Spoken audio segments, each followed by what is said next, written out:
we talked about it on the show when Teja talked about Nohl Williams from California.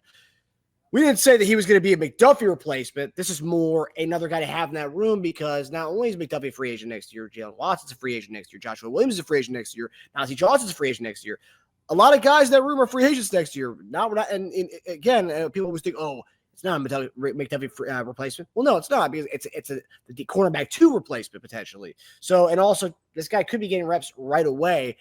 So, guys, what was your thoughts on Nohl Williams? Another guy we talked about and highlighted on our show during the off season. Go ahead, Teja. I'll let you talk about this because you know this guy more than I do. I mean, I've been there's one guy I probably took in my most mocks over this entire draft season. It's Nohl Williams. I saw him creep up throughout the time. He used to be available at like 133 consistently. Then you had to get him at 95. And you're like, I think he's perfect. You want to talk about a Spagsy type cornerback? That's a guy who can press man, cover 2 in the flat, read the football while press man, so he can ball hawk it. Well, it's funny. I read one of the grades they gave us like a C- for him. It said not a ball hawk. Dude, he led the league in college football in interceptions. What are you talking about? Yes, he is like one of the top ball hawks in the draft. What the hell are you talking about? I'm like, dude, how do you guys do this? You get paid to do this. You get paid to do that right up. That's what I'm saying, man. Yeah, that's what I'm saying. These opinions, dude. Like it's like I'm not even gonna say he's the top ball because maybe some of those were lucky interceptions, whatever. Maybe he's not. But you can't call a guy who had 7 interceptions not a ball hawk. You just can't do that. Right. You can't do that. And that's the most glaring stat that sticks out on a guy. Like I didn't even notice that for a while. I just loved his awareness while he pressed. That was my favorite thing. I mean, I just love that he did that, and I know how much we value that in outside cornerback. So he's also a strong run defender. Cal ran a lot of press. They ran a lot of off coverage. They ran a lot of zone coverage, a lot of man, everything, right? So he just did it all. And he was just used to just kind of being flexible with how they did it. One thing I love, and you brought this up, JD, a couple weeks ago or last week, we were talking about somebody. It was the 33rd teams. They were doing their draft coverage on our pick. And he was saying how when he started the whole draft process on cornerbacks, he was going on a list and he came up with Nohl Williams. He was like, why does that name sound so familiar? He said, I have a giant whiteboard in my room and I write down the name of every single player, he said, that sticks out to me when I'm doing someone else's film. Yeah. And Nohl Williams, when I was watching someone else's film last year, stuck out. I was like, who the hell is that guy there? And he's like that. I love those kind of guys that pop when you're watching someone else's. Yeah. Doesn't have the greatest long speed. I mean, I ran a 4.5. If receivers get off clean, or he misplaces a punch, they can beat him. He gets picked a bit in like when he's off coverage, but he dictates contact really well. And we want him to be pressing up in people's faces, and he's good at that. So again, what we want, we draft someone who's good at it, right? We're not taking the best overall maybe corner in the draft, but what we need and what we want, what Spags wants, we draft it. I like his size. If you say he has the tenacity to play a position, I think Spags seen something in him. And let's not discount the way that we develop corners. Okay, we have probably the best system as far as like getting corners. To be part of like what we do, you're vital to our success. And part of that is because of Dave Merritt and of course in Spags, making sure those guys are right and they're ready. And so I think, man, with a young guy like this, yeah, he runs a 4.5. But if his technique is sound, I seen one where a guy kind of ran by him, but he stayed right there on his hip pocket, got his hand around there quick head turn. Okay. So I'm just like, man, that's good technique to go up and look. And so sometimes that anticipation of knowing the ball's coming to you, watching the receiver, even if he's got you beat, they said that he does a great job of just making the play on the ball. That's another thing too, that's in the air. Sometimes some corners just either they, they take chances, trying to go for the ball, or also too, they try to go for the interception. They said he just makes a play on it, right? I don't need an interception. Just knock this ball down. Line back up again, okay? And so I did like a lot that they did run a man coverage over there in Cal. That's what we do. We do it better than anything else. So a young guy like this, man, with good size, with decent speed. I'll say decent speed. I mean, 4.5 is decent speed. It is. Yeah. So the thing is, you just got to open up when you know it's coming. That's it. And so if you can do that, ride with him, be physical, because he's a physical corner, which is also a great thing for him. He'll push, Jamar chasing those guys around and get them frustrated. Okay. And he's going to make a play on the ball. So I like this pick.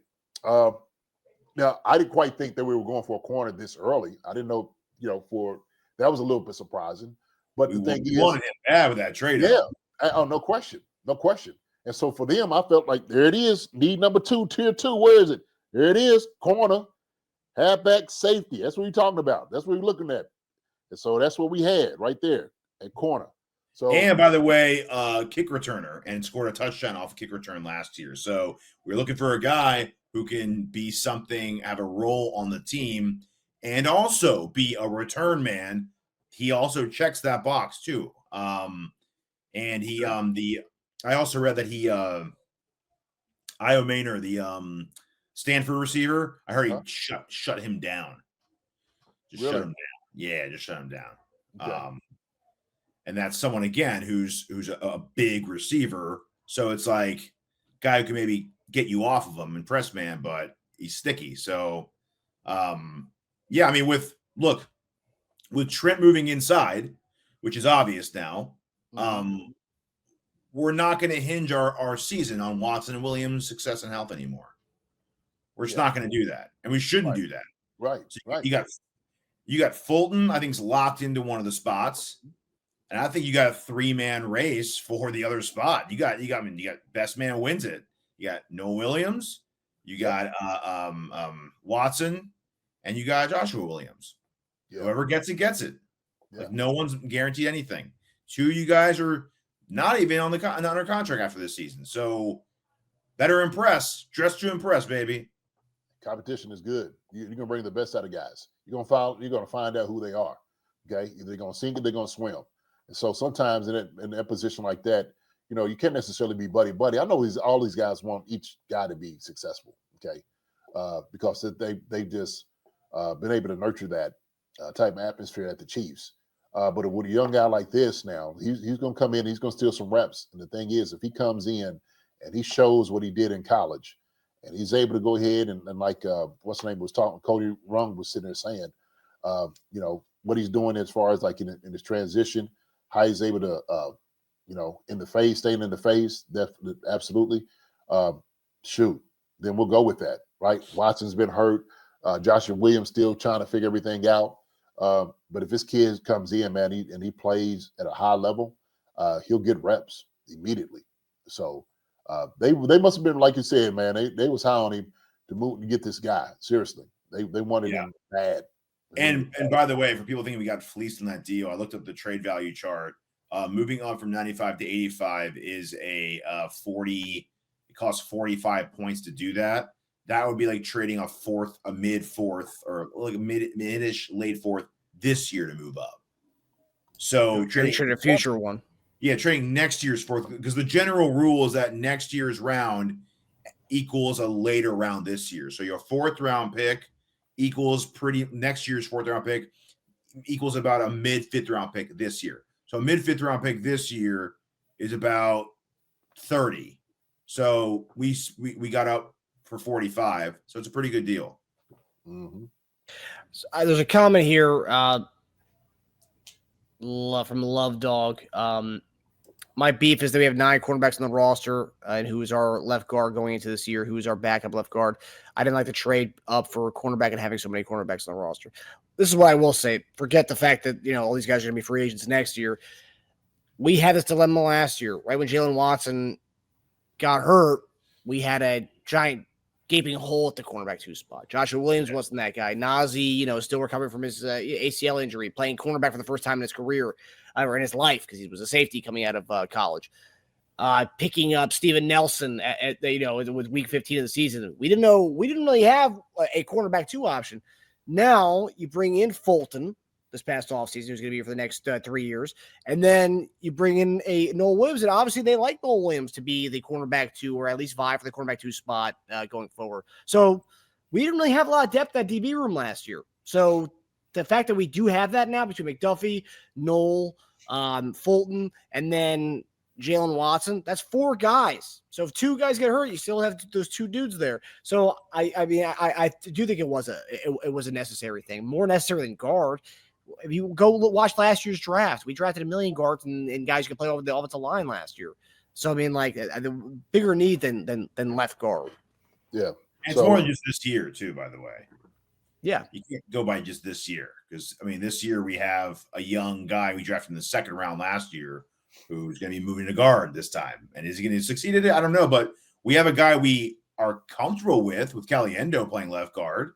yes, it's not a sexy name, but we're comfortable with that.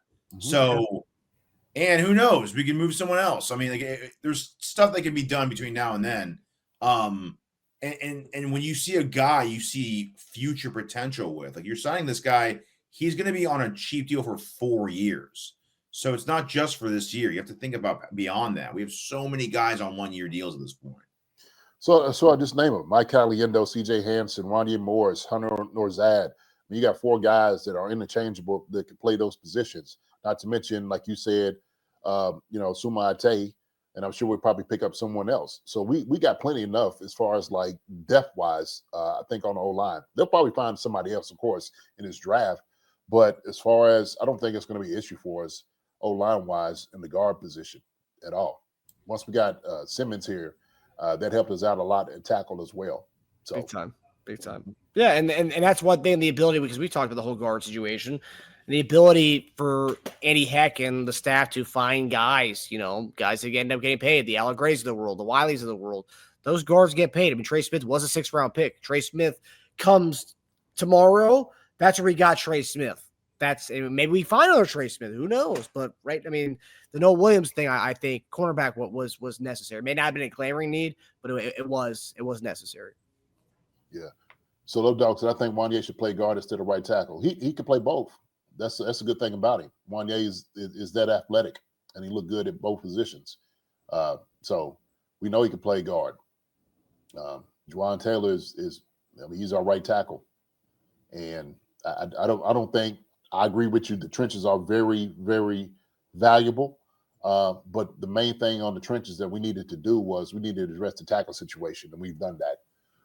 Everything else, I think, is pretty much shored up. So we've done so much on both sides of the football. And how many more picks we got? You said 5 more? You got 5 more picks? 4. Yep. Okay. 4 or 5, Right. Tish. You say 5 or 4? So we have 3. We have 3 sevens. A 4th, 5th, and 2 3rd, and 3 7s. Okay, so we don't have a 6 tomorrow. No. That Well, was the Hopkins trade. No, that was the 5th. 6 was Uche, I believe. Okay. Yeah. We got the 5th back in the Eagle deal. Okay. Yeah. Yeah. I think we're going to be fine. I think we're going to be fine. He said it's still a big drop from Thuney, but everything is a big drop from Thuney. Thuney's one of the best guards in the NFL. So hey, we drafted a franchise left tackle, and then the franchise tackle we thought was a franchise tackle last year. We're gonna put him in guard. You got to get used to these guys, man. You can't have a guy, can't draft a guy in the 2nd round and have him sit for 4 years. Mm-mm. And I think he'll do a hell of a job there. I think he'll do a hell of a job at guard. Seriously. So yeah, that's the thing too. We did address the trenches. Pretty much this entire draft, besides Nohl Williams pick, was trenches, right? Simmons, Gelati, and Lott. So we did address that. Hi, everybody. Thanks for watching. Subscribe here to get the latest from the show. Also, be sure to check out the best clips from Chief Concerns. And if you prefer to listen to the show, subscribe and follow us on Apple Podcasts, Spotify, and anywhere else you get your podcasts.